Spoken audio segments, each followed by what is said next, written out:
On our journey towards understanding balance, one of the people I really wanted to talk to was Olivia Newton-John. Now, where better to do that than in the hinterlands of Byron Bay at her amazing health retreat, Gaia.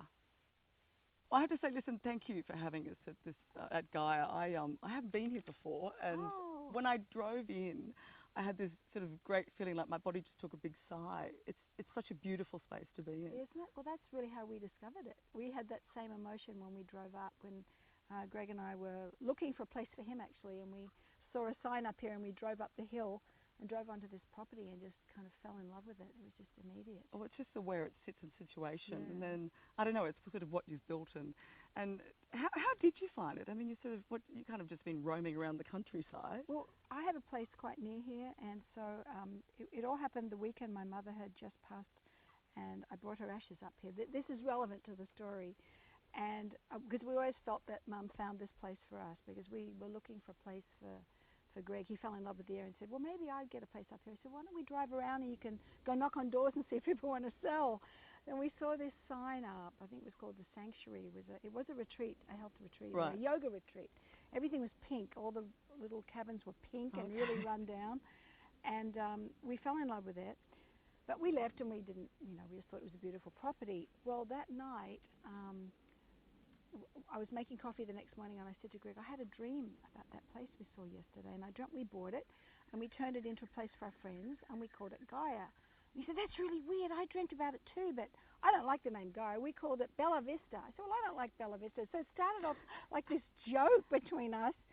And so then we started really talking about it. Well, wouldn't it be interesting, if we had a place where our friends could come, because we love this area so much. And so Greg started looking into it and invited a friend of his up to see it, who's now one of our partners. Right. And then we got the news that it was sold.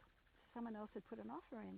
So he called me and said, well, it's not going to happen because, someone's put an offer in. I said, well, if it's meant to be ours, it'll come back to us. Yeah, and sure absolutely. enough, we got a call like 6 to 9 months later saying that the offer had fallen through. We were still interested. Wow. And, by that time, we'd been kind of dreaming about what we would do. We didn't know anything about a retreat.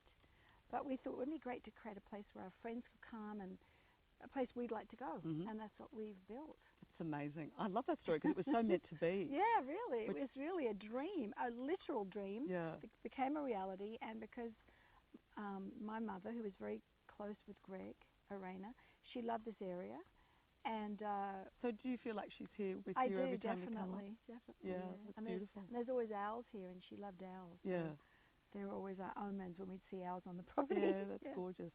But it's really interesting because I think, the feeling I get here is that this is a place if you're just about to sort of have a meltdown and it's for you, it's a real resort for the person and to just need to sort of, if you want to just take time out. Is that where it is? What's the ethos around It's for me. It is for you, personally. So, it's all about you, Olivia. It's all about me, no. I always need a place that I can just collapse and have a massage and eat beautiful food. So we wanted to create organic gardens, and we had all these dreams, and they've all happened now. We have organic garden, and we have the best therapist in the world, I swear, because I travel all the time. Yep. And so when I come here and I go to have a massage, I can totally let down, and the girls really care. You really feel cared for, and the place is so beautiful, and the air up here is so gorgeous, and the bird song. When I woke up this morning and the birds were singing, I thought, I am in heaven. Yeah. I don't have to wait. No. I don't know how you ever leave. I don't know how you ever leave. It's really hard. But how I leave is I know it's always here. Yeah. And I can come back, and I have a farm about 20 minutes away. Right. Which is why I've loved this area since the 80s. Yeah.